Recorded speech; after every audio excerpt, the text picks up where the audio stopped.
রান্না থেকে ছুটি পেয়েছি, এর থেকে বড় আনন্দ আর কিছু আছে? সুন্দর করে সাজুগুজু করে নিয়ে বেরিয়ে পড়ছি, কারণ আজকে আমাদের একটা জন্মদিনের নেমন্তন্ন আছে।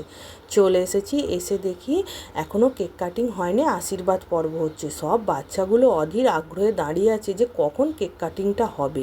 এটা সবার মনেই হয়, কিন্তু এত ফটো তোলার জ্বালা যে তারা আর এদিক তাকা সেদিক তাকা করে করে অধৈর্য হয়ে পড়ছে।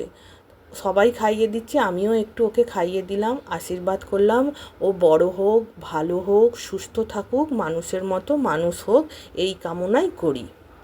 ও খেতে বসে যাওয়ার পর আমরাও এদিকে খেতে বসে পড়েছি। দেখতেই পাচ্ছ খাবার পড়ে গেছে, খেতে খেতে আর বেশি কথা বলতে পারবো না, টপ টপ করেই সব খাবারগুলো পাতে পড়ে যাচ্ছে। আবার এর মধ্যে একটা হাসির জিনিস হয়েছে, সবাইকে একটা একটা করে লজেন দেওয়া হচ্ছে। কেউ আর বলেনি যে না আমরা বড়রা লজেন নেবো না, ছোটদের দিই, সবাই আমরা হাত পেতে নিচ্ছি।